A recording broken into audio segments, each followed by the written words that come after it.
when I was about 9 or 10 years old. I was at my grandparents' house. We lived in Tennessee at the time. And one of my siblings, my younger brother, who was little, at that time, he's way bigger than me now. And he can beat me up now, so I got to be careful telling the story. But at the time, I was able to beat him up. I was taller than him. I was stronger than him. And what we would do when we would go to my grandparents' place was we would shadow box. And shadow box is just, for us, slap boxing. We weren't allowed to curl our hands into a fist, but we could use the palms. And technically, we were supposed to stop right before the face. But because I was stronger than my brother and he couldn't do anything about it, right across the face, and he would fall down to the ground and get up, you're fine. We're just playing. So he'd get back up and he's determined. And so he went up to slap me and I'd catch his hand and I'd slap him across the face. Well, my grandfather saw this and he said, "Anthony, why don't we slap box?" And I was like, "I've got this. This man's old. He can't do anything." So what he did was he got down on his knees because I was still that short. And he said, "Now what we're going to do is the exact same thing. And you don't hold back, Anthony." I was like, "Oh, I won't. I promise." I call him Papo. "I promise I won't, Papo." Well, he said, "Well, tell me whenever you're ready. I won't start until you're ready." And I said, "Well, I'm ready." And before I could even finish the word, my grandfather across my face. And I went flying back and more shocked than anything. And he said, "Are you okay?" And I said, Yeah, I'm fine. I wasn't ready." He said, "Well, I thought you said you were ready." And I said, "Well, I'm ready now." So as I'm getting back up, he was helping me back up. He let me get into my stance, and I'm, trying to go around him. And then I would try to slap him, and he'd catch my hand with little effort and slap me across the face. And of course, my younger brother is laughing at this point because I'm getting a taste of my own medicine. I'm completely embarrassed because I'm getting completely destroyed by my grandfather. But he taught me a very valuable lesson. And that lesson is found in 1 Samuel chapter 5. In 1 Samuel chapter 5, we see this similar scenario of Israel going into battle against the Philistines. And this is actually taking place in chapter 4. So a little bit of background. The Israelites tried to go up against the Philistines, the people that Goliath was from. He was from the city of Gath, which was one of the main cities of Philistia, the coast of the Mediterranean. And Israel said, "We will defeat them and we will claim their God as our own." That is, we'll defeat their God and there is nothing they can do about it. And God says, "Don't you dare go into battle because I am not going to be with you. Because you have disobeyed my commandments, and because of your disobedience, you will not gain victory if you go into battle." And they said, "Well, we've got the Ark of the Covenant. Of course we're going to win." So they take the Ark of the Covenant into battle. Philistia is ready to fight, but then they see the Ark of the Covenant, and then they become scared because they know just exactly what God has done to all the Gentile nations that has risen up against God's people. But they said, "Nonetheless, we are still going to man up and fight," is what the Philistine general said. And because of what God said, the Israelites had a devastating blow to their people and to their soldiers. But not only that, not only did many people die, but they also lost the Ark of the Covenant. And the Philistines took this Ark and they said, "We are going to put it in our temple to humiliate Jehovah and put the Ark of the Covenant, which represents Jehovah God, next to our deity Dagon, our chief deity of the Philistines, and we will show victory over Jehovah God, the God of the Israelites." Well, in the eyes of mankind, you would think that Jehovah was defeated. That's not at all what happened. What happened was God let the Philistines win. To prove to the Israelites, "I told you this was going to happen." But now that the Israelites did not have the Ark of the Covenant, they were, in their eyes, without God. They didn't have God in their midst, and so they are completely vulnerable. But what about God? God's Ark, the Ark of the Covenant that belongs to Jehovah, is now in a strange land. It is in the land of Gentiles in a pagan temple. What's God going to do? Is he helpless? What about his people? Are his people not going to rise up and help God? Well, there's the thing. God does not need help in victory. The Philistines said, we have won and we have gained victory. And God says, oh, you only think that you've gained the victory. I'm going to slap you across the face and I'm going to deliver a blow that you will not recover from. In this lesson, we are going to see Jehovah versus Dagon. In Jehovah versus Dagon, 1 Samuel chapter 5 and chapter 6, just a few verses going into chapter 6, we will notice three things. We will notice the victory of Jehovah, chapter 5, verses 1 through 5, the victory of Jehovah, verses 1 through 5 of chapter 5. We will also notice within the same chapter, chapter 5, verses 6 through 12, the hand of Jehovah. The hand of Jehovah, verses 6 through 12. But then we'll also notice going into chapter 6, verses 1 through 6, the glory of Jehovah. The glory of Jehovah. Now, starting in verse 1, it says, verses 1 through 5, I know it was read just a moment ago, but I want us to review this passage. It says, starting in verse 1, now the Philistines took the ark of God and brought it from Ebenezer to Ashdod. Then the Philistines took the ark of God and brought it into the house of Dagon and set it by Dagon. So in verse 1, we see that they had the victory. And you got to know that the Philistines were saying, wow, what a victory. Can you imagine us defeating Jehovah God, the God that defeated the Egyptians and their deities, the one that defeated all of the other Gentiles? We were the first ones to defeat Jehovah. And not only did we defeat his people, but we've got his ark. We've got the one thing that gives power to his people in our midst, in our clutches, and we can put it in our temple. God was, in their minds, kidnapped by their own people, and his people lost a huge battle. That's what the Philistines are saying.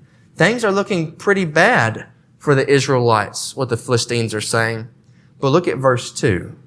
In verse 2, we see the bowing of a fallen god. They had victory, verse 1, but look at verse 2. The bowing of a false god, actually going into verse 3. In verse 2, it says the Ark of the Covenant was put in the temple of Dagon. But look at verse 3. Then the Ashdodites arose early the next morning. The Ashdodites is a city of the Philistines, Ashdod, the city of Ashdod. When the Ashdodites, the people of Philistia, arose early the next morning, behold, Dagon had fallen on his face to the ground before the ark of the Lord. So they took Dagon and set him in his place again. But when they arose early the next morning, behold, Dagon had fallen on his face onto the ground before the ark of the Lord, and the head of Dagon and both the palms of his hands were cut off on the threshold. Only the trunk of Dagon was left to him.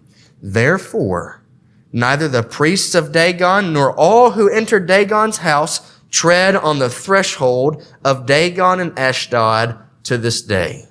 Now, what just happened? Well, the Philistines are high and mighty on a victory, but little do they know that this was all part of God's ambush. God says, I don't need my people's help. My people need my help, and I'm going to prove it both to the Israelites and to the Philistines. This is what's going to happen, God says. I'm going to deliver my ark into the hands of the Philistines, punishing my people, but I'm also going to punish the Philistines for worshiping a false deity and for being prideful and arrogant, thinking that they have power over me. So in verses 1 through 2, we actually see round 1. Philistines have won round 1, but look at round 2. Round 2, verses 3 through 5, the demoting of a fallen god. In verse 3, we see a handicapped deity. What is Dagon doing in all of this? Is Dagon over the Ark of the Covenant saying, I have defeated Jehovah? Is he commending his people saying, great job at taking down Jehovah? What is Dagon doing? Dagon doesn't exist. Dagon is a huge statue of stone that is just sitting there. He is doing absolutely nothing. And not only is he doing absolutely nothing, but God says, I'm going to humiliate both the people and this deity, Dagon, by making him fall down flat on his face. But he wasn't just flat on his face. What was Dagon actually doing? Well, it says that he had fallen down right before the Ark of the Covenant. It was symbolizing him bowing down to Jehovah. God, Jehovah God, the one true God, said, Philistines, you think you've won, but this is what I'm going to do. I'm going to prove to you that your God doesn't even exist. And I'm going to do that by starting out by making your God bow down to me. And I don't even have to touch him. And after he bows down, what do the priests have to do? Well, they have to pick him up. Why can't Dagon do that himself? He's a deity. He's a powerful God in the land of the Philistines. Do we know exactly who Dagon is? All we've heard about Dagon so far is that he is a statue and that he has a head. He's got two palms. He's got a foundation, and his name is in fact Dagon. Who is Dagon? Well, what I love about Jehovah is when he proves to all of mankind, especially in this context, a specific people, a group of people, a nation, he targets their deity and he destroys the mind of that deity. Because the deity itself doesn't exist. It's not a God. Dagon does not exist, but he exists in the minds of the people. So what he does is he targets what the deity is known for, and then he says, I'm going to completely take a hold of what that deity has the power of. I'm going to take it for myself and then say, Philistines, why isn't your God protecting you? Why isn't your God getting back up? If you look at the history of the Philistines, we've already mentioned their location. They're on the coast of the Mediterranean, a little south of the land of Canaan, and they are a people of the sea. Their chief deity, Dagon, was what we would consider a merman. He had the trunk of a fish, and from the waist up, he was a human. But he was the god of the sea. He was the god of the ocean. But not only the ocean, he was also the god of fertility of crops. And he was also the father of Baal. If you look at the Canaanite religion, we actually read about this in 1 Kings chapter 18. He was the father of Baal Hadad. We only know him as Baal, the prophets of Baal. Dagon, in the mythology of the Gentiles, is actually the father of the great god Baal. So he is above Baal. He is the chief deity of all deities. And God says, I'm going to cut the head off of this chief deity, and there's nothing they can do about it. There's nothing that Dagon can do about it because he doesn't exist. Well, in Jeremiah chapter 10 and verses 8 and following, it says, but they are altogether stupid and foolish in their discipline of delusion. Their idol is wood. Jeremiah says these people are idiots because they're worshiping inanimate objects. And the same wood that they carve their deity out and worship, the leftovers they use for a fire to warm themselves. How on earth do they expect safety from something that they themselves are destroying with fire? God says through the prophet Jeremiah, they are foolish and they are altogether stupid. What about Isaiah chapter 46 and verse 7? It says, they lift it upon their shoulder and carry it.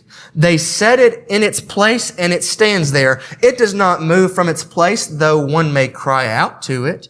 It cannot answer. It cannot deliver him from his distress. In Isaiah chapter 40, we read also about this idea of the idols being made out of inanimate objects. And in chapter 40 of Isaiah, Isaiah says, but God is the complete opposite. He is not an inanimate object. He created the objects. And in fact, if you read in the book of Exodus, God would say, don't you dare insult me by putting me on an object. Don't you try to depict me and carve me into an image, because the finest materials that you can find, gold, silver, I walk on those things in heaven. I use gold as dirt. Don't put my image on things that would insult me. Well, the Philistines were saying, we have beaten Jehovah with stone. And God says, oh, you are very naive. Let me show you just how wrong you are. I'm going to decapitate your deity. And by decapitating the deity, it reads as followed. Dagon had fallen on his face to the ground before the ark of the Lord, and the head of Dagon and both his palms. Why on earth? We could probably figure out the head, but why the palms? Well, if you read in the names of the Israelites, Benjamin, the name Benjamin means son of my right hand.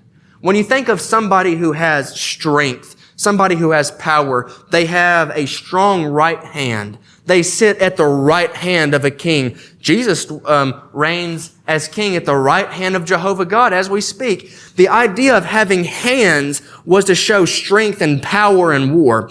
In fact, if you read throughout the book of Joshua, what they would do is they would cut off, if not the hands, the thumbs and the big toes of the king because they couldn't walk and they couldn't grab anything. They were unable to do anything. They couldn't do anything. Well, God doesn't just take off the thumbs. He takes off the hands. He says, your God has no power. He has no military strength. And by cutting off his head, I'm cutting off his authority. I'm cutting off the very existence of this deity to prove to you that you are worshiping something that doesn't even exist. And after he finishes decapitating Dagon and cutting off his hands, it says that the priests and the people wouldn't even go in. They were humiliated and they were terrified. Can you imagine the God that you put all your faith in is now laying before your eyes face down on the ground. His head and hands are completely crushed and you no longer have a God to protect you. And if you keep reading in 1 Samuel chapter 5, you will see that God doesn't begin to put the plagues on the people and the punishment until he destroys their God first and saying, your God doesn't exist. Your God can't help you. Your God is in fact dead. He was never alive to begin with, but I just wanted to make sure in your minds that I branded into your brains that he no longer exists because I am the one true God and I don't need help. You see, my people brought the Ark of the Covenant into the fight. I took the Ark of the Covenant away from them. I don't need people to carry me around. I carry my people with me and I can drop them just as easily as I can pick them up. But your deity is made out of wood. Your deity is made out of stone, and it can't do anything right now. Look at verses 6 through 12. The hand of Jehovah. Now, many times in this section, verses 6 through 12, we will see this term, the hand of God, the hand of the Lord. It's used 3 or 4 different times to prove a point. In verse 6, look what it says. Now the hand of the Lord was heavy on the Ashdodites, and he ravaged them and smote them with tumors, both Ashdod and its territories. God's hand was against the people, number 1. Number 2, verses 7 through 8, God's hand was against Dagon, their deity. So it wasn't just against the people, it was also against their God. Look at verses 7 through 8. It says, when the men of Ashdod saw that it was so, they said, the ark of the God of Israel must not remain with us, for his hand is severe on us and on Dagon our God. So they sent and gathered all the lords of the Philistines to them and said, what shall we do with the ark of the God of Israel? And they said, let the ark of the God of Israel be brought around to Gath. And they brought the ark of God against the city. With a very great confusion. Now, we're going to stop right here. Look at verses 7 through 8. God's hand was against Dagon and against the people. Once they felt victory and success over the victory of taking the Ark of the Covenant for themselves, now they are devastated, the text says, and they have been cursed with tumors. I believe in the literal Hebrew, and some English translations will say this, it'll say hemorrhoids. Now, if you look at what God had done, whether it was tumors all over their body or whether it was a very terrible disease, it was said by historians and by scholars that it was the size of softballs. It was terrible. In fact, it was so bad that if you keep reading, it says those who didn't die of it were crying out to God. There were some poor souls who didn't die. They begged, please, I would rather have the fate of my brother over here who died from these boils than to endure it. God said, I am not playing here. This is a very serious thing. I am the one and only God, and you will know it. And I will first cut the head off of your deity, and then I'm targeting you. When God says, you're next, we better begin to fall down on our knees. We pray to God, asking for repentance and say, please show mercy. The Philistines were not doing that at the time. What actually did they do? Well, they said, well, the ark can't stay here. What are we going to do? And what I find it very funny is the Ashdodites, the city of Ashdod within the land of Philistia, they said, what are we going to do? It can't stay here because God is attacking our deity. We've got all these tumors, and we'll find out later that there were a bunch of rats as well, taking all of their crops. And the leaders had said, let's give it to Gath down the road. Maybe they'll appreciate it, So they take it and they pass it on to their brothers in Gath. And Gath said, oh, yeah, we'll take it. Are you kidding me? This will be a trophy in our temple. And guess what happens to Gath? The exact same thing. Well, then Gath says, well, it can't stay here. What are we going to do? Well, let's send it down to our brothers down the road. Maybe they'll want it as a trophy. And it keeps happening until it hits all of the cities of Philistia. What is God doing? God is not just showing Ashdod. He's showing all of Philistia. He's showing all of the people of the Philistines. He's showing the leaders and the gods of the Philistines, I am the one true God, and you cannot defeat me. You can try, but I will laugh in your face. In fact, there is a psalm about this in Psalm 2. Psalm 2, verses 1 through 5, it says, why do the heathen rage, and the people imagine a vain thing?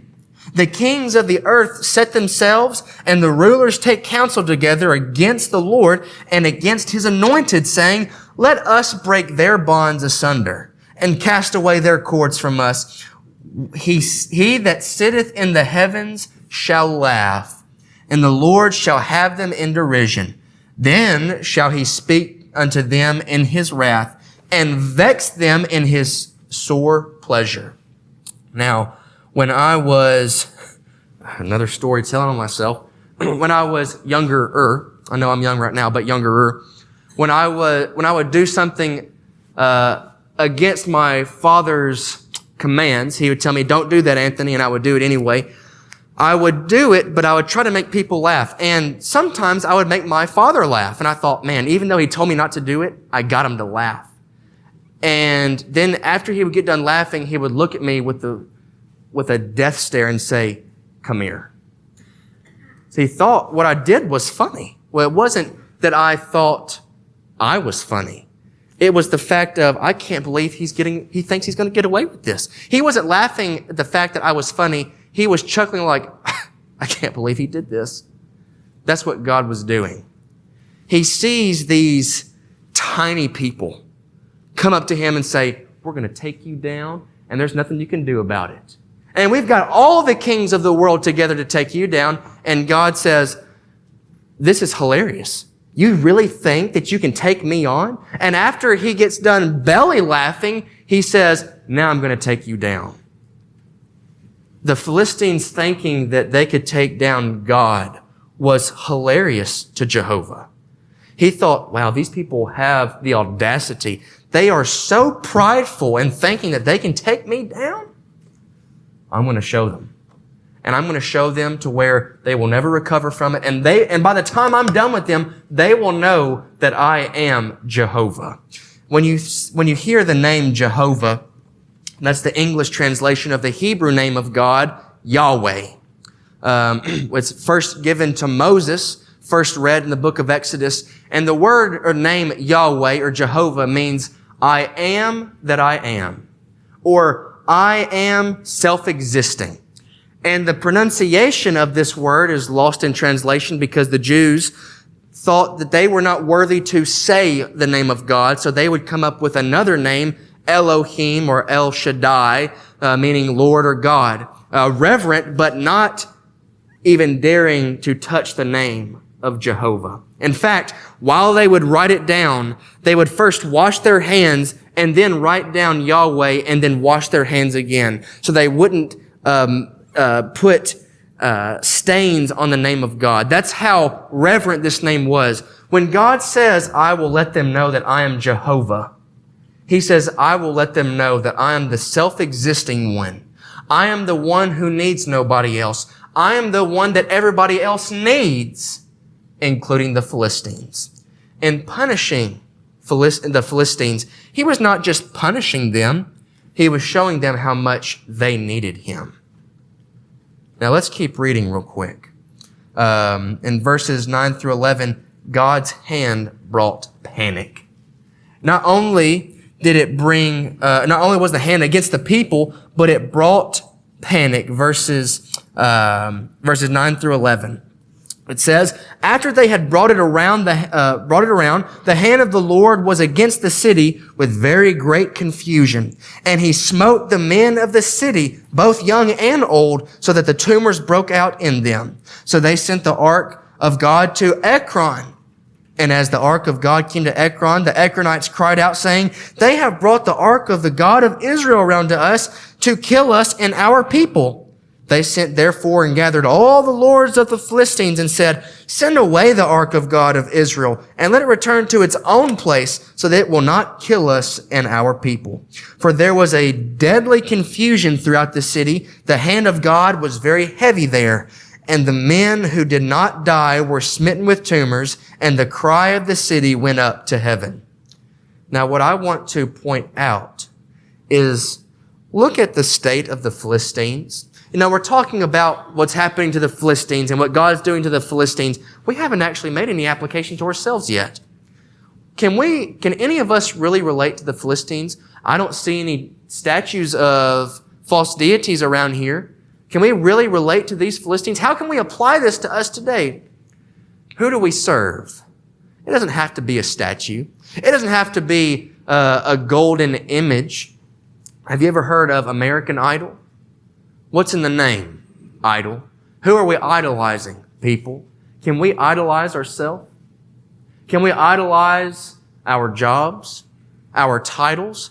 Maybe it's other people. Maybe we put our faith in thinking that we won't actually say it, that we know that they're mortal, but we see other people as gods. Wow, look at them. Look at the way that they're living. I wish I was like them. But when we do that, brethren, when we put our focus on things that are not God, the hand of God is going to be heavy upon us. Now, I'm not saying He's going to strike us with tumors and that there will be rats everywhere like the Philistines. What I am saying is this. When God is not in our lives, there is great confusion. When God is not in our lives, there is death. When God is not in our lives, there is poverty. You know, Jesus would say, blessed are the poor in spirit, for they shall see God. If we put all of our hopes and riches and things of this world, we really are poor people. But if we admit that we are poor spiritually, we can become rich in Jesus the Christ. The Philistines said we are putting our faith in our God because He provides all of these things. He provides the crops. He provides fertility. He provides all of these things. And God says, well, let me take those things away because I'm not in your midst. I'm actually the one that provided those things. The rain falls on the just and the unjust. Who does that? God. God can just as easily take it away as He gives it to you, Job would say. And the Philistines are finding out that there really is just one God. There really is just one, and His name is Jehovah. Now, very quickly, look at verses 1 through 6 of chapter 6. The glory of Jehovah. It says, now the ark of the Lord had been in the country of the Philistines 7 months. And the Philistines called for the priests and the diviners, saying, what shall we do with the ark of the Lord? Tell us how we shall send it to its place. They said, if you send it away, the ark of the God of Israel, do not send it empty, but you shall surely return to Him a guilt offering. Then you will be healed, and it will be known to you why His hand is not removed from you. When they said, what shall be the guilt offering? which we shall return to him? They said, 5 golden tumors and 5 golden mice, according to the number of the lords of the Philistines. For 1 plague was on all of you and on your lords. So you shall make likeness of your tumors and likeness of your mice that ravage the land, and you shall give glory to the God of Israel. Perhaps he will ease his hand from you, your gods and your land. Why then do you harden your hearts as the Egyptians and Pharaoh hardened their hearts when he had severely dealt with them? Did they not allow the people to go and they departed? In verses 1 through 6, we see the glory of Jehovah. What's happening here is, look at verse 1. Now the ark of the Lord had been in the country of the Philistines for 7 months. Can you imagine having so much pride that you would endure this type of punishment for 7 months? You know, we think about how some people are just so hard-headed and they don't want to face the truth, and they'll reject God and they'll keep rejecting God. The Philistines rejected God for 7 months straight, saying, no, Dagon is our God. Dagon is our God. Where is Dagon? Let's call out to him. Maybe he just doesn't hear us. Let's call a little louder, as Elijah would say to the prophets of Baal. But guess who never came? Dagon. Guess who was always there? Jehovah. But to the Philistines, they were trying to get rid of Jehovah. They said, we don't want him here. Even though we've realized that we were in the wrong, we do not want Jehovah. Get him out. Oh, just get him out of our city. He's look at the devastation that he has done. They actually brought it upon themselves.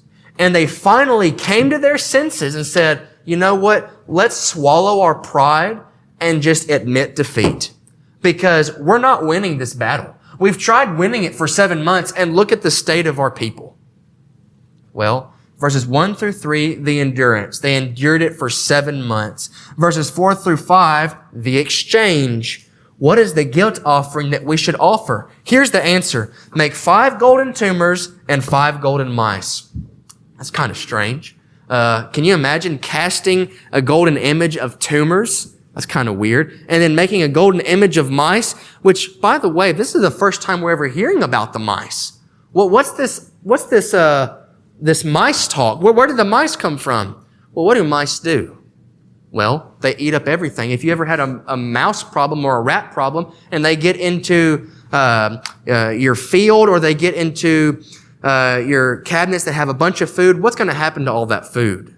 Well, it's not going to be good anymore if there's anything left over after the rats are done. Well, what was Dagon the deity of? He was the deity of fertility of crops. Well, what had God just done? He said, I'm killing your deity. And the God of fertility of crops, where's your food, Philistia?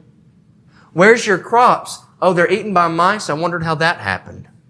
It was because of your pride and putting your faith in something that doesn't exist. Well, look at verse 6, the example. They came to their senses and said, why should we harden our hearts? Why? There's no reason to do it anymore. It's only going to cause more death and more destruction upon our people. And look at the example that the Philistines give. Why should we harden our hearts as the Egyptians and Pharaoh hardened their hearts? What is he referring to? Well, if you read back in the book of Exodus chapter 4 and verse 21, Exodus chapter 5 and verse 2, Exodus chapter 7 and verse 13, chapter 8 and verse 15, chapter 9, chapter 10, chapter 11, chapter 14, it says Pharaoh said, no, I won't let your people go. And what happened? God said, I'll just pass on another plague. I'll just pass on another plague until he gets the message. All right, Pharaoh, I gave you a chance, but it's going to cost you. Here's another plague. And if you look at every single plague, every plague represented a chief deity of the Egyptians, which Pharaoh himself considered himself to be a god. And what could Pharaoh do? Pharaoh lost one of his sons. That's what happened.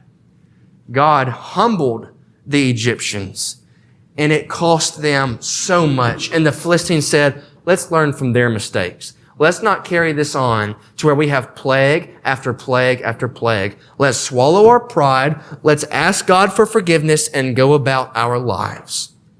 When one challenges God, brethren, with another deity, whether that's a false deity and an idol, or somebody or something that you idolize. Remember, it's just something that you put before God. That's what an idol is. An idol is just something that goes before God. If we put something before God, He proves Himself to be the one and only thing that truly matters. Isaiah chapter 44 and verses 6 through 8, besides me there is no God. Isaiah chapter 45 and verse 5, I am the Lord and there is no other. So, what is God doing to the Philistines? The real question is, what can we learn from what God did to the Philistines? What God did to the Philistines that we can learn from this message today is that we need to be careful who we put our faith in. Because if we put our faith in things that do not matter, and put our faith in things or even people who are just as mortal as we are going to face death, we are going to face poverty, and we are going to face a blow on the face that the psalmist would say would crush our teeth, shatter our teeth, as David would say, a blow that we would not recover from on the day of judgment. So, what are we to do with this information? Well, learn from the Egyptians as the Philistines did. Let's say that we're sorry. Let's swallow our pride and say, it's not about me. This God doesn't exist, and everything that I put my faith in isn't helping me. So where can I find help? Find it in Jehovah. Because God is the only deity that can help. Because God is the only deity. Put your faith in Jehovah, and He will lift you up. Put your faith in things besides Jehovah, and His hand will be heavy upon you. God doesn't want His hand to be heavy upon you. He wants actually to put His hand around you and comfort you. So the question stands for us. Which one are we? Are we the Israelites? We haven't really talked a lot about the Israelites. Are we the Israelites who take pride in our own victory? We will gain this victory because we have the Ark of the Covenant, and we will gain the victory. And you are facing defeat after defeat. Maybe you're putting your faith in things that don't matter, like the Philistines. Or maybe your heart is hard, like the Egyptians. Either one of those, brethren, you need to repent from. Maybe it's the case that you simply just need prayers to continue through this life so that you won't have a hard heart, so that you won't put your faith in things that don't matter, and so that you won't become prideful. And you need prayers for strength. Whatever the case may be, I beg and plead that you come now, as together we stand and as we sing.